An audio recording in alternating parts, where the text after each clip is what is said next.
Welcome to History with Herodotus, where we delve into the intricacies of the past to uncover the complexities and nuances of human history. Today, we embark on a fascinating journey through the earliest history of the Haitian Revolution, a pivotal moment in human history that shaped the course of modern society. As we set foot on the sun-kissed island of Saint-Domingue, we find ourselves in the midst of a cauldron of social, economic, and cultural tensions. The year is 1697, and the French have established a thriving colony on the western part of the island, which they have named Saint-Domingue. The colony is built on the backs of enslaved Africans who toil tirelessly on plantations, cultivating sugar, coffee, and indigo for the benefit of their French overlords. As we navigate the intricate web of historical events that led to the Haitian Revolution, we find ourselves in the midst of a complex tapestry of African, French, and indigenous influences. The enslaved Africans, who were brought to the island from various regions of West and Central Africa, have managed to maintain their cultural identities and traditions, despite the brutal conditions of slavery. They have formed vibrant communities, with their own languages, customs, and spiritual practices. One such community is the Maroons, a group of enslaved people who have escaped from their plantations and are living in hiding in the mountains and forests of Saint-Domingue. The Maroons are led by charismatic leaders, such as Macandal, who would later become a key figure in the early stages of the Haitian Revolution. Macandal, an enslaved African from the Congo region, had been brought to Saint-Domingue in the early 18th century and had managed to escape from his plantation. He had formed a community of Maroons and was known for his intelligence, charisma, and leadership abilities. In the 1750s, Macandal began to organize a resistance movement among the enslaved population, using his knowledge of African traditions and customs to inspire and mobilize his followers. His message of freedom and equality resonated deeply with many, and soon he had built a large following of enslaved people who were willing to fight for their rights. However, in 1757, Macandal was captured by the French authorities and executed for his role in organizing the resistance movement. Despite Macandal's execution, his legacy lived on, inspiring others to continue the fight for freedom and equality.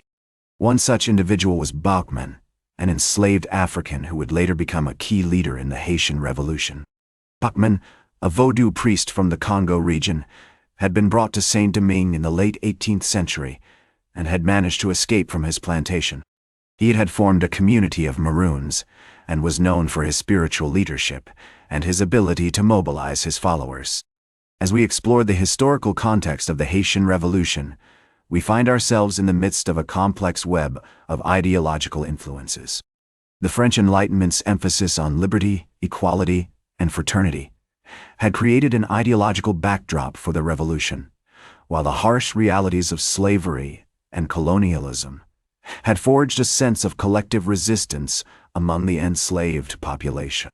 The writings of thinkers like Jean-Jacques Rousseau and Voltaire had spread throughout the colonies, inspiring many to question the legitimacy of the slave trade and the colonial system. In 1763, the French government passed the Declaration of the Rights of Man and of the Citizen, which enshrined the principles of liberty, equality, and fraternity. However, this document did not apply to the enslaved population, who were still considered property rather than human beings. This contradiction between the ideals of the French Revolution and the harsh realities of slavery would eventually contribute to the outbreak of the Haitian Revolution. As we conclude this segment on the earliest history of the Haitian Revolution, we find ourselves poised on the cusp of a great transformation. The stage is set, the characters are in place, and the drama is about to unfold. Join me as we embark on this fascinating journey, and together, let us uncover the complexities and nuances of the Haitian Revolution.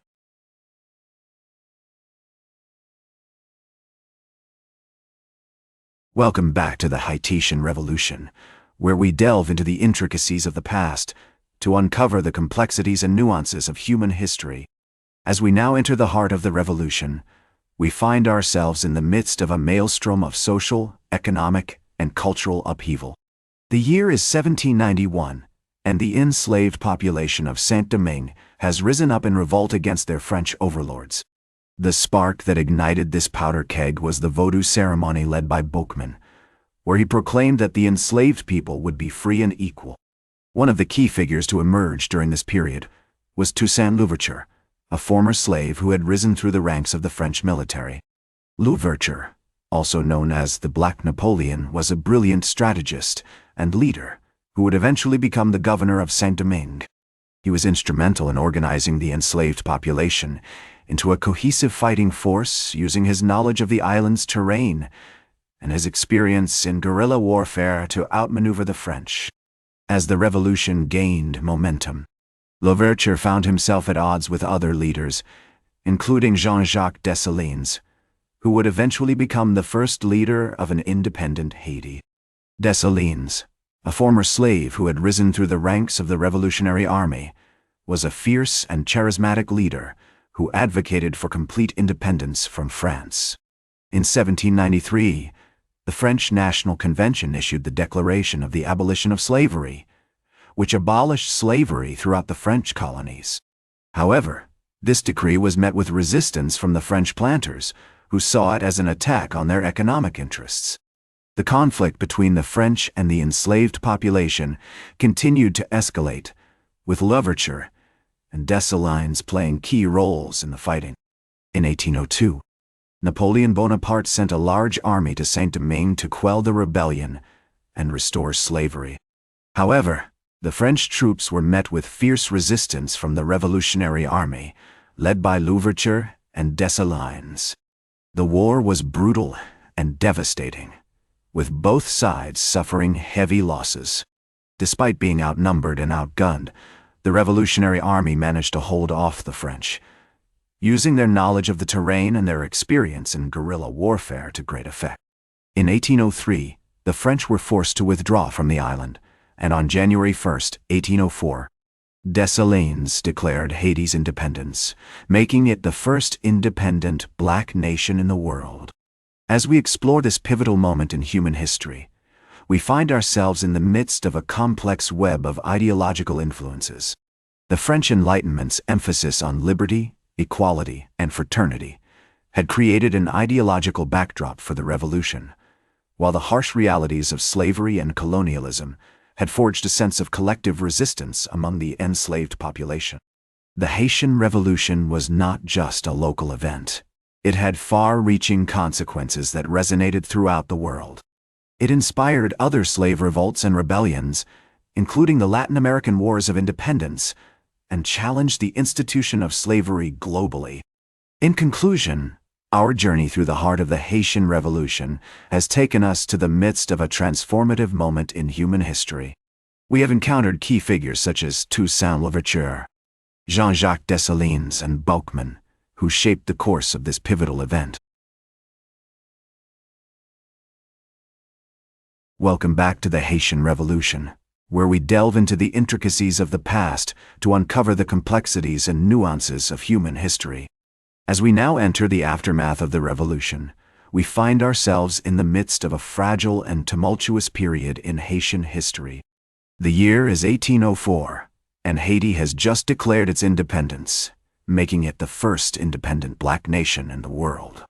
However, this newfound freedom came at a great cost, with the country devastated by years of war and slavery.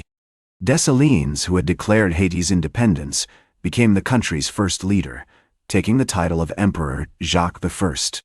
He faced numerous challenges, including rebuilding the economy, establishing a new government, and defending the country against external threats. One of his first acts was to issue the Haitian Constitution, which established Haiti as a sovereign state and guaranteed the rights of its citizens. However, Dessalines' rule was marked by controversy and violence. He implemented policies aimed at eliminating the French influence in Haiti, including the massacre of French civilians and the destruction of French plantations. These actions led to a decline in the Haitian economy and created tensions with neighboring countries.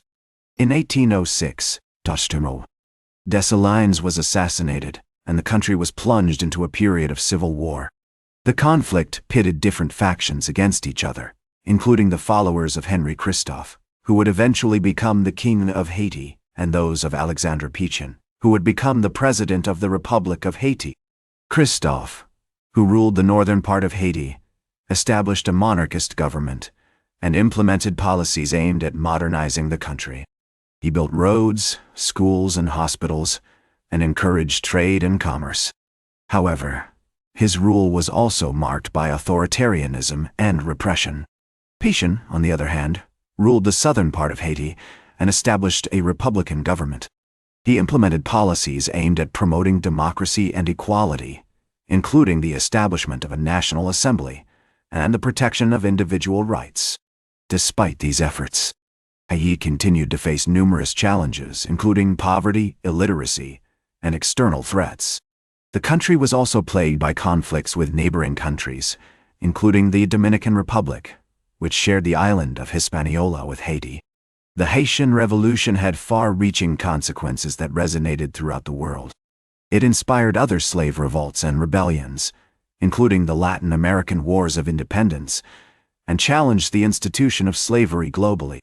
The revolution also led to a re-evaluation of the concept of freedom and equality, as embodied in the French Revolution's Declaration of the Rights of Man and of the Citizen. As we reflect on the aftermath of the Haitian Revolution, we are reminded of the complexities and nuances of human history. The struggle for freedom and equality is never easy, and it often requires great sacrifices and compromises. However, the legacy of the Haitian Revolution continues to inspire us today, as a testament to the power of human resilience and determination. In conclusion, our journey through the aftermath of the Haitian Revolution has taken us to the midst of a fragile and tumultuous period in Haitian history. We have explored the challenges faced by the country's early leaders, including Dessalines, Christophe, and Haitian, and examined the impact of the revolution on the wider world. Join me next time as we explore the long-term legacy of the Haitian Revolution and its continued relevance in modern society. That's all for today's History with Herodotus. Remember to like, share, and subscribe. And until next time, remember that to understand the present, we must first understand the past.